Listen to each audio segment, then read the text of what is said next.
We're live. Hello, it's Bill, the knee pain guru, complete with poison ivy and all. Okay, we're here. Today we're going to talk about to have knee surgery or not to have knee surgery. That is the question.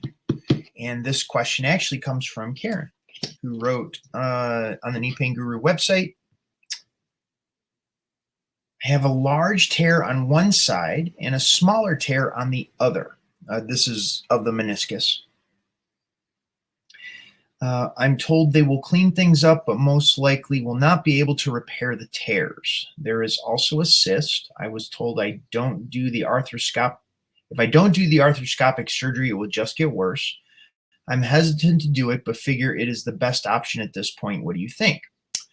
Well, there is certainly a lot of validity to what Karen is saying, that a meniscus tear, you could think of it like a hangnail. Meniscus tear it's a great example, and we have to take into consideration the location of the meniscus tear, the direction of the meniscus tear, and the degree of the meniscus tear. So you have the direction, is it vertical? Is it horizontal? Is it diagonal?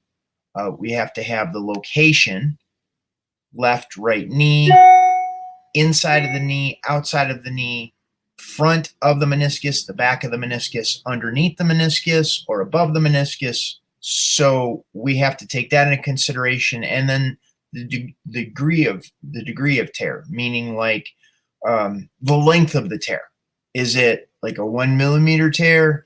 Is it a several centimeter tear? You get an idea of what I'm talking about. And depending on all of these factors and how the meniscus is interfering with the movement, extending and bending of your leg, walking, going upstairs, downstairs, hiking, running, whatever that is, we want to take that into consideration whether to choose to have a meniscus surgery or not, because the medical profession did do a double-blind study that I've spoken about on previous videos, where they did the sham surgery and then the actual meniscus surgery, and depending on the location, the direction, and the degree of the tear would determine whether or not the surgery actually made any difference or not. So we have to take all those factors into consideration in terms of going in the direction of getting the meniscus. There's the repair, and then there's also the cleaning up of the meniscus. If you have a really long tear in there, then sometimes clipping, like you would clip a fingernail, is going to be helpful for the knee to function properly. Because if the meniscus tear is long enough, it can flap over and it can get stuck in there, and you can have all sorts of issues. You can imagine if you had a hangnail that you didn't address, and then every time you put on and off your shirt, you caught that hangnail and tore it a little bit more and tore it a little bit more, it would get worse, as opposed to if you clipped it and then cleaned it up, filed it down, then you're not going to have that issue with putting shirt on and off. It's the same thing in the meniscus. When you can begin to get an idea of what the strategy of having surgery or not having surgery, like what the doctors are bringing to the table to make that choice, that educated choice on your part to include them in the bigger part of your healing strategy. Now, that's not to say there's a whole list of other things that can be done to help your body heal. If you're dealing with inflammation in the knee, if you're dealing with pain in the knee, if there's other factors in the knee that are contributing to the discomfort that you're feeling or the problems that you're having in your knee, in addition to the meniscus being torn, then we need to plug the surgery piece, what the doctors are bringing to the table, in part of a larger strategy. If you have questions, please type those in the comments section. We are live right now on YouTube and Facebook. And if you like the information, please give the video a thumbs up, like and subscribe to the channel, turn on notifications for future videos, as I do these generally once a day, Monday through Friday, answering questions and comments that come in through YouTube, Facebook, my website, Instagram.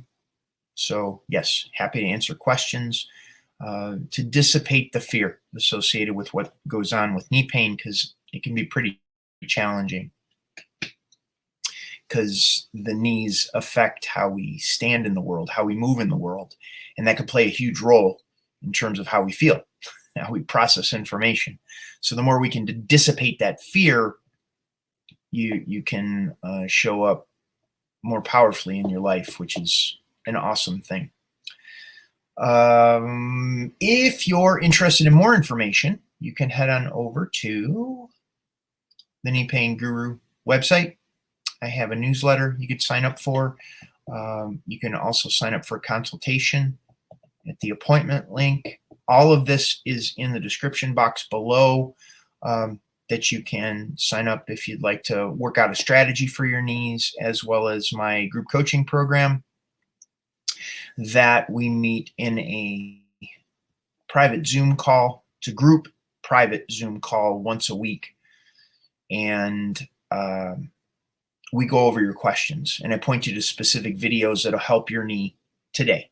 What's going on with your knee today? So you tell me exactly where your knee hurts. I would give you specific videos to watch and begin working with, and you work with those between now and then the next time we speak. Next time we speak, we then go over what you noticed. How did the discomfort, the pain, the stiffness, the tightness, the tension in your knee or your leg changed? How it moved, how it was different. And based on that feedback, we know what we need to do.